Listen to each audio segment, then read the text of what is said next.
Bin Laden is not interested. Only in 2005 he mentioned one word about Palestine. He doesn't care about the Muslims' affairs, injustice, dictatorship. He doesn't care.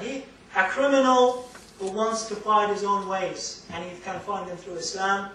And unfortunately, I said to you at the beginning, you are either of two victims. You are either a victim for the propaganda within the religion, or you're a victim that because of such propaganda you are staying away from the religion.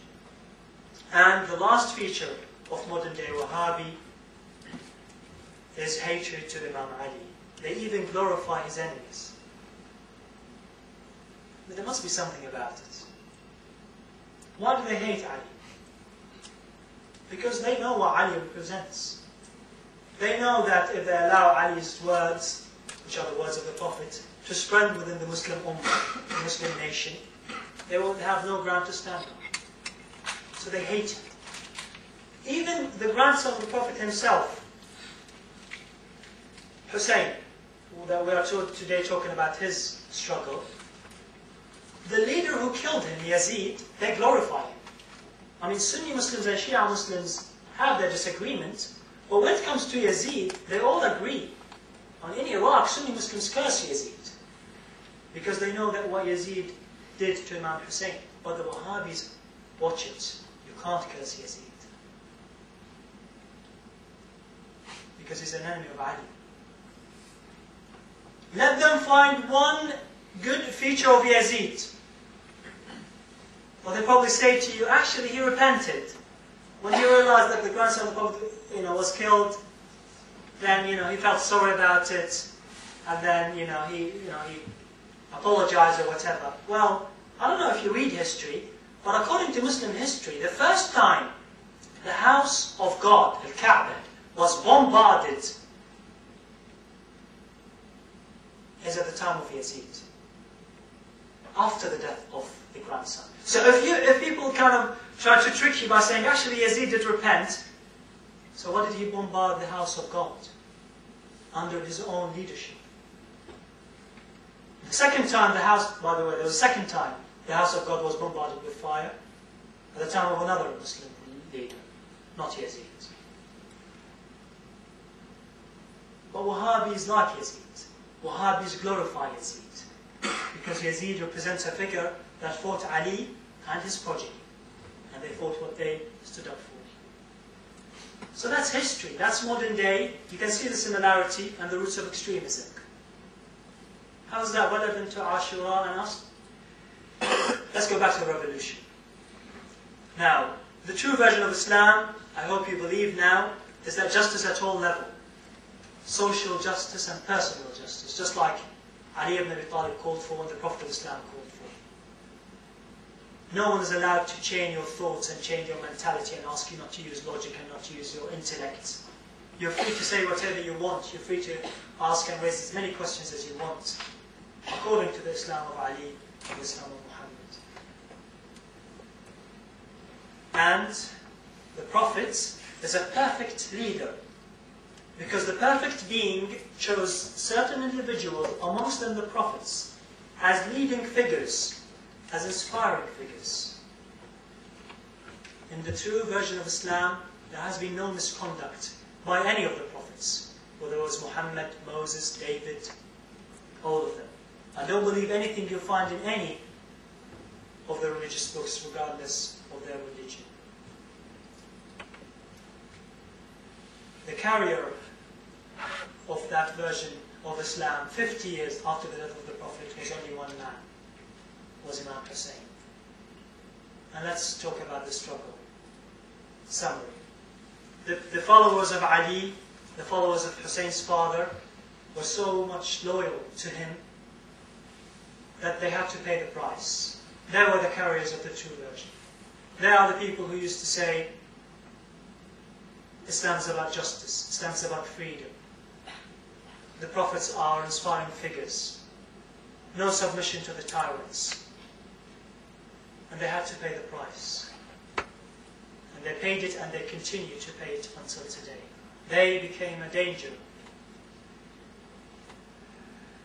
presence to the regime, So they had to be annihilated. They had to be crushed. Brutality was a feature of that time, and so Imam Hussain planned his movement. He didn't act impulsively. He didn't act in a suicidal way. He waited until he found the right chance by the death of the previous leader and the coming of the new appointed Khalif, Yazid. A bit of instability in the state, transition of power, he made use of that chance. After asking his follower to keep a low profile for about a decade, the followers of his father and his follower, he asked them now to start propagating the message. He left Medina, the capital of the Muslim state at the time of the prophets, and he went all the way to Mecca.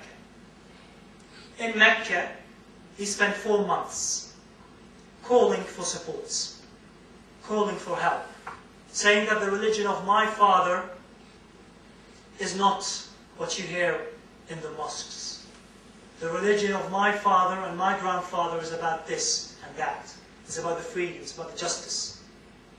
And he called for help from all Muslims. For 4 consecutive months, people were coming to Mecca to perform Hajj, and as you know, at that time, no airplanes. People used to arrive months before. So people were aware of his call.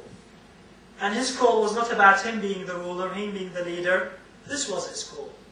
That's a quote from a statement he made. Wishing to rectify the religion of my grandfather. Reform. I want to order the good deeds and forbid the evil, and put into practice the character and morale of my grandfather and father. That's all he wanted. He wanted people to live the life that his grandfather wanted them to live. Happiness, justice, freedom.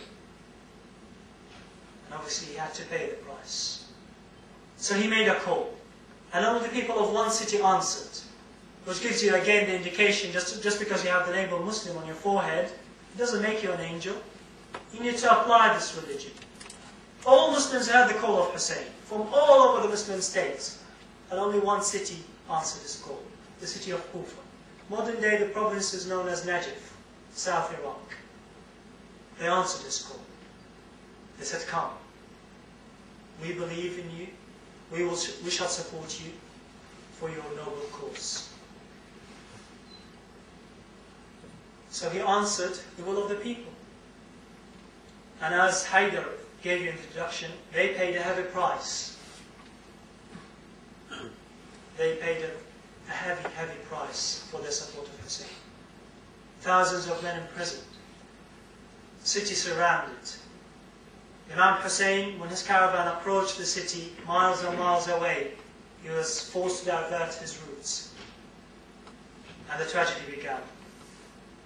He was denied entry into the city, denied food and water, and a caravan of 72 supporters, amongst them women and children, against an army of several thousands. The 2 choices that they gave him, under the orders of the modern Khalif, and the whole state's policy, was to either submit to the policy, submit to the will, or else die.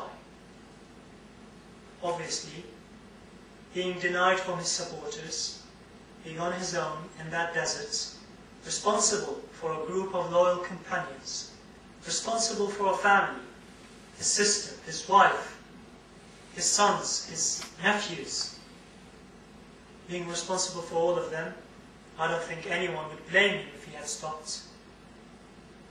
That's it. He wanted to achieve something, he wanted to help these people, and he was denied entry.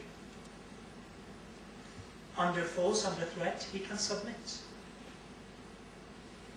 But he chose not to. I don't see death except prosperity, and I don't see life without oppression, without the oppressors and the tyrants except affliction.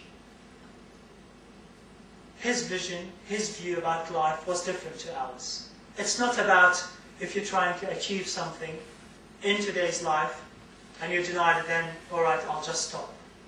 What he wanted to achieve is not to rule, it's not to be in charge. Otherwise, if that was his aim, he'd have said, all right, that's it, I'll submit.